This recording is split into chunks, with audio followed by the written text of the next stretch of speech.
We've got another Thursday night football game this week between the New England Patriots and the New York Jets. And Mason Cameron, our betting expert, is here to make us some money on Thursday night football. And Mason, it is the first place team in the AFC East against the last place team in the AFC East.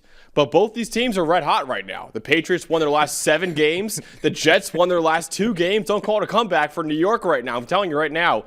What should we know, though, between these two teams and their history? Glass half full. I like your style, Max. When we talk about these two teams and how they match up against each other over their trends, I don't think you need me to tell you that New England has largely owned this matchup for the better part of a decade. But we can fast forward to some of their more recent matchups. And when we talk about, their last 3 or so games, this is going to be a bit of a new stretch for them. This is a new era for both of these teams, new head coaches. So this really opens up a door to quite a few possibilities. But if we look at just their last few matchups, we had the Jets actually broke that 15-game losing streak to close out 2023. I know, Max, you remember this one. You were probably on the edge of your seat. We had Bailey Zappi versus Trevor Siemian, and they combined for a total of 158 yards passing. Neither of them surpassed 90. And then we had the Week 3 game last season. Aaron Rodgers blew out the Pats, covered as 6.5-point favorites. May wasn't the starter yet for that one, but he did see his first NFL snaps in that game, so got a little taste of what it's like to play that Jets defense. And then the second matchup of last season, May got knocked out early with a concussion, and people were really excited to see him, but Jacoby Brissett came in, led the 25-22 win. So really, this is kind of Drake May's first full game that he's going to get against this Jets defense. And given how well he's played this season, which we'll get into a little bit more in a second, it's going to be an interesting battle. And when we talk about their trends this season, like I said, new era for both of these coaches. New England, the Pats are cooking, like you said, 7-game win streak. They're 6-1 against the spread over that span. 70% cover rate overall. That's third highest in the NFL. And this will be the largest home spread for New England this season, which could be a little bit of a worry as they're just 2-3 against the spread at home this season. When we go to the other side here, the Jets, they've covered 3 of their last 4 games. And that actually moved them to above a 50% cover rate on the year. So, don't call it a comeback, but they're starting to look pretty strong in betting markets there. Definitely a value in some way that you put it. And they've actually really thrived as dogs this season.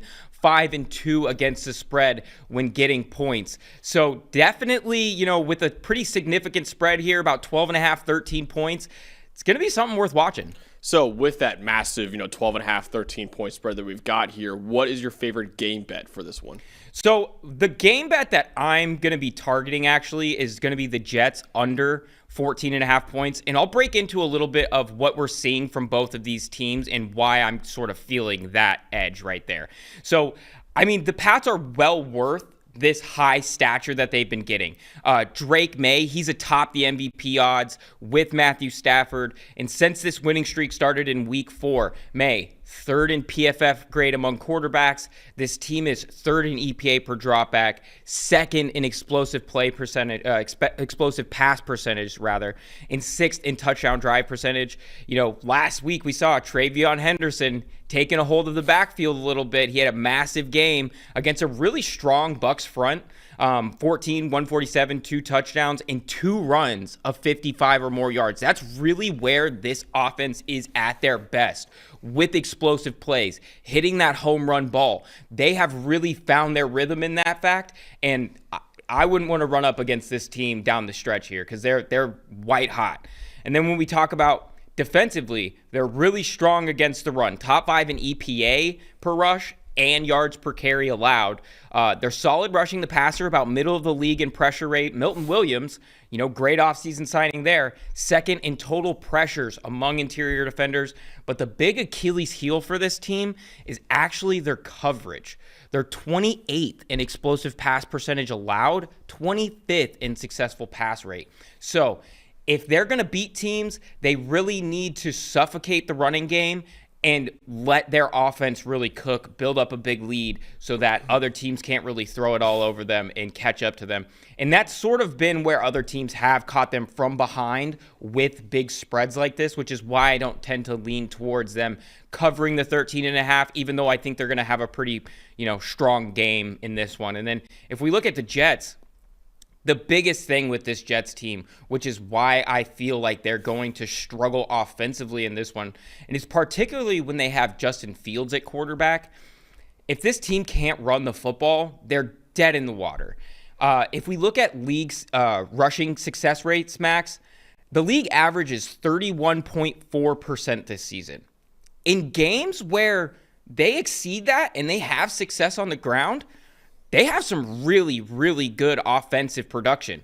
They have games with 32 points against Pittsburgh. They have games of 500 yards against Cincinnati. But when we look at the other side of this, it's not as pretty. When they're below that mark, they struggle significantly. They have games of 6 points against Carolina, games of 82 yards against Denver. That can't happen if you're going up against a behemoth like what this Pats offense is going to be doing. And as we said, Max, this New England team is really strong up front. Fifth in EPA per rush allowed, only a 28.7 rushing success rate allowed this season. That's 60% of their games that they've kept teams below the league average. In 3 games, they've kept teams below 20%. So like bottom feeder of the league where they've been able to restrict running games. So that's going to be an angle that I'm really targeting in this one, which will give the Pats success and really struggle for this Jets team. And then when we talk about, there is a question though, where I might be a little less tempted to play this line. Aaron Glenn has been a bit cheeky about who's going to be starting under center for his team this week, as he has been over the last few weeks. I may be leaning away from that if Tyrod's playing. He's a little more keen to throw the ball down the field, and he can sort of manage that situation. But if Fields plays, I'm definitely leaning towards that under on the team total at 14.5 points there because, it's looking like they're not going to have Garrett Wilson, so the passing game is going to be pretty limited. Arian Smith, Tyler Johnson are looking like your top receivers as some of those, young trade targets are still getting acclimated to the system. And then, we have to talk defensively. Obviously, without their 2 best players now after the trade deadline, and even prior to that, this team was 25th in EPA per play allowed. So, not really going to put up too much of a fight there against a Patriots explosive offense, I think. All right, so Jets under 14.5 points is our favorite game bet of the week. Before we get to the best player props for Thursday Night Football, want to remind you guys right now that PFF Plus is 25% off right now. If you want to download the PFF app and see all of our favorite bets for the week, you can do so right now and get it for 25% off when you use the promo code PFF NFL Show 25. And also, if you want to see the best bets for Sunday and Monday Night Football, check out the PFF NFL Betting Show every Friday morning at 10 a.m. Eastern Time, where Mason, Ben Lindsay, and Judah Fort Gang all give you your best bets for the week in the NFL. All right, Mason, let's dive into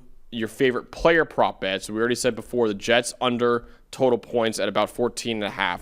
What are some of your favorite player prop bets this week? So going into that same angle, Max, of this Jets team likely struggling to run the ball and being very limited offensively with weapons in the receiving game, I have a nice little 2-legger here for Breece Hall. We're going to go under 59.5 rushing yards and over 16.5 receiving yards. You can get that roughly about plus 250.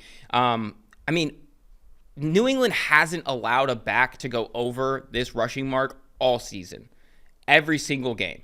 Now, last week they gave up some rushing production to the Bucs, but it sort of was leveled out between both of the backs, and neither hit over this mark. And in the games where I mentioned that the Jets have posted below league average rushing success rate marks, Breece Hall has really, really struggled in those games. Obviously, if the rushing success rate isn't high, he's probably not having a good game. He averages just 3.1 yards per carry in those games, He's only passed this mark once in a game where they've gone below league average, and that was last week. And that was because 52 of his 83 yards came from just 2 carries in a close game. I don't think that this game is going to be near as close where they're going to be able to continue to feed the running game. And it's just not really the same story when we talk about the passing game with this New England defense. They've allowed the 7th most receiving yards to running backs this season. They've actually allowed 8 backs to exceed 16.5 yards, which isn't a terribly high number. And what we've seen from Breece Hall is when they get him involved in the passing game, he can succeed. So without many weapons, I really do expect Breece to see a pretty significant workload in the passing game where he can take this 16.5 pretty quickly. Yeah, I like that a lot. Yeah, so Breece Hall under rushing yards, but also over receiving yards in this one as well. Any other bets that you like? Maybe an anytime touchdown bet you might like this Thursday Night Football. Yeah, you're pulling my leg here, Max. I'll give you one. I'm liking Stephon Diggs. I'm liking Stephon Diggs to find his way into the end zone this week. They really love to use him in the red zone. They use him in switch releases. Josh McDaniels really cooks up some of his best work with a route runner like Stephon Diggs, and it's fun to watch when you really key in on it there. He's targeted on over 25% of his red zone routes. That's the most on the team. So a really strong indication that when they get there and they do feel like they need to throw, that is the guy that they're looking for. He has a touchdown in each of his last 3 games. And then when we just look at this Jets cornerback room, it's getting a little bit short-handed. Azareye'h Thomas, who's actually played relatively well in his limited action this season, he's looking like he's going to be out on this short week in the concussion protocol. That leaves this Jets cornerback room even more short-handed without Sauce Gardner on the roster anymore. And, I mean, we know McDaniels from his days with Tom Brady, what they love to do is target those mismatches. When they feel like they have a mismatch in the secondary, they're going to exploit it. You know, the weak link theory of coverage play is that if you are the weak link in a secondary, an offense is going to do everything they can to exploit you. And that's going to be quite a bit of what we see, I believe, when we get into the red area with New England this week. All right, so Stephon Diggs, anytime touchdown without Sauce Gardner anymore in New York. It's even juicier now for Diggs against the Jets. So the best bets this week at Thursday Night Football, the Jets under team total at about 14.5 points. Breece Hall under rushing yards about 59.5, but over receiving yards at 16.5, and Stephon Diggs to score a touchdown in Thursday Night Football. Again, check out the betting show Friday morning for all the best bets for Sunday and Monday for the NFL. For Mason Cameron, I'm Max Chadwick. We'll see you guys next week with the best bets for Thursday Night Football.